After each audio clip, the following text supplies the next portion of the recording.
You're one of the most successful comedians in the world. You've built your career on comedy. I'm curious, what made you want to do a more serious role? Just to show growth. I think with anything in life, you always want to progress. Having the opportunity to step outside my comfort zone of comedy and, making a segue into what can be considered the world of dramatic acting, but done in a way to where my following can be a part of the journey of me eventually going over there. This was a baby step. This is a more dramatic role, but there's still some comedy undertone to it. Very personable, grounded, authentic, but just showing that I have the chops to do it. So the movie after this one will then be one that can be another level past this one. It can be a little more serious, but my fan base would have seen this one and said, okay, wow, we know that he can do it. We believe that he's going over here. Oh, I'm curious to see how he is in this one too. So do you set 10-year goals, 5-year goals? 100%. Really? 100%. I think you have to with anything that you're doing, because that's your reward. Seeing that you can say things and watch those things become your reality is what puts you in a position to just keep going. Once you see, oh wow, I said I was going to do this and I did it, and now that I'm here, I'm not done. I'm going to set 5 new goals. And I can't wait to achieve these and have the same conversation with myself in years to come. It's just always, it's playing a game with your own mental, I think. And that's why I love writing things down. That's why I love the vision board. That's why I love team meetings and conversation. There's just nothing bad that can come out of them. It's only an upside, no pun intended with the movie. I've been doing comedy and acting for years. But when I stepped on the set and I was with Bryan Cranston and Nicole Kidman, regardless of my level of success or my star, I was a sponge. I was willing to soak up as much information as possible. I was listening, I was watching, and pretty much taking away whatever I could from the moment of working with these 2 unbelievable people. This is an amazing actress and an amazing actor. These are both, they're at the top of their games. They're of the elite. So the fact that I'm in that company, I want to make sure that I put myself in the best position to be in the conversations that they're in years to come. The path of your career is a really interesting one because you actually hit it big pretty early. You were in a Judd Apatow TV show, which I think people aspire to. And then Hollywood just kind of stopped working for you. And you went on the road and started doing comedy and working your way back up and becoming big. And then when you came back to Hollywood, totally different Kevin Hart at that point. 100%. I did the shows, I worked with Judd, and while working with Judd, I found that, it's so amazing to create. But I was like, it's not enough. Like, I'm not gonna be able to take care of myself. I'm not gonna be able to feed myself. So I made a decision to go and focus on stand-up comedy.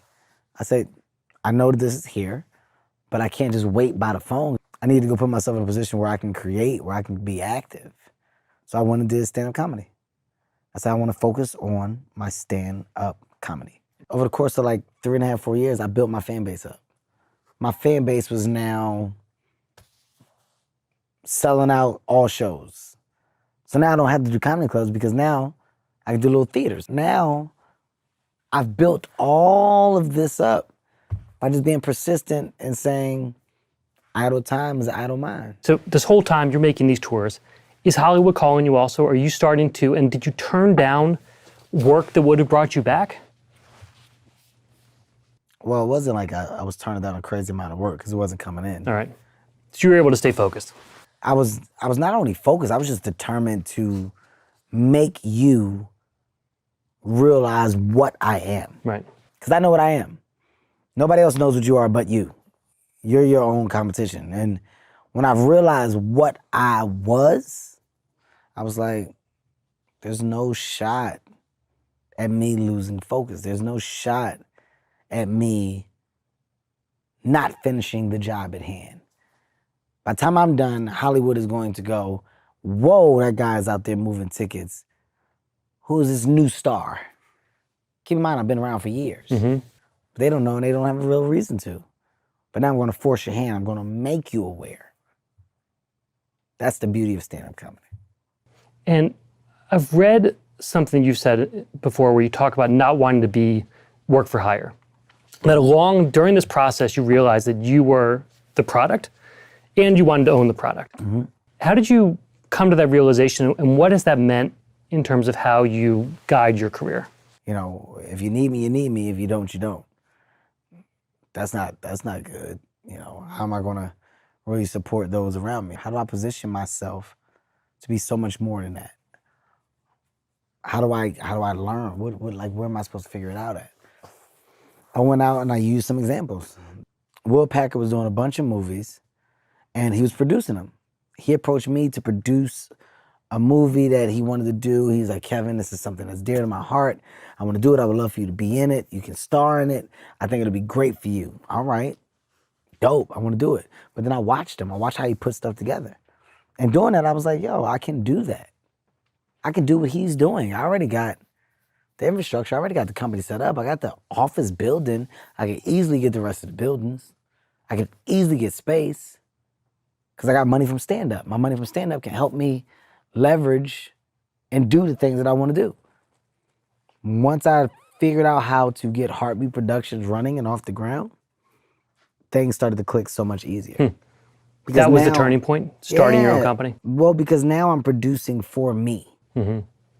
Oh my God, this is huge. It clicked. And when it clicked, it kept clicking because now I know how to add on to it. Now I know how to get more deals. Now I know how to not only develop, produce, I also know how to engage. What do you like as a manager? Are you a hands-on guy? Do you build this? Really? Hands-on. Like daily meetings, monthly, you're following, you're looking at the spreadsheets, you're seeing what's going on inside the business. You're hiring. Hands. Really? Do you like doing all that?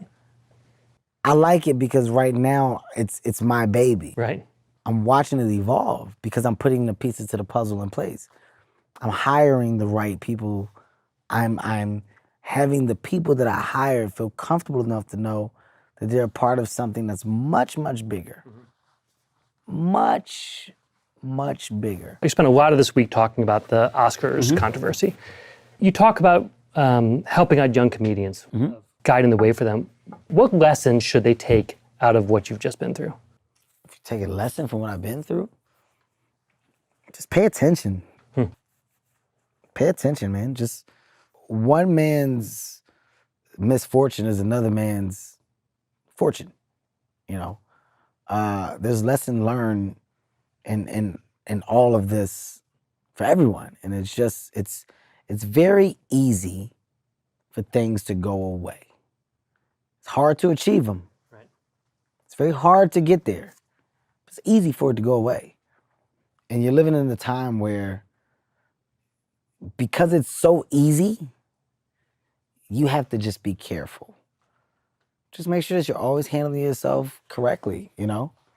You're not gonna be perfect. Nobody's perfect. Nobody's perfect. But within your imperfections come perfection. So give yourself time to grow and understand the state of the world today. It's different. It's different. But also be true to you. That's another thing that I would say, you know, be true to you. Don't let other people dictate who you are and what you should be. I think we're all smart enough to know right from wrong, and we're all smart enough to fix whatever the wrong is to make it a right. In doing so, do it while staying true to you. It's a hard line to walk, right? You have to be true to yourself, but also think about... It's a very thin line because you can easily get off balance. Right. But as long as you're conscious and aware of it, you know, you'll be okay.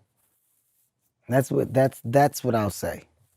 You know, just be aware, man. Be aware. But I will say that it only gets tougher as you get bigger. Right. But there is an approach to still trying to be edgy. You're a comedian.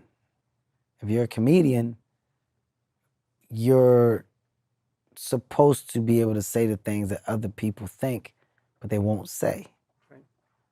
and you doing that, you now have to just make sure you're doing that, you're doing it correctly. Make sure that there's a high level of professionalism.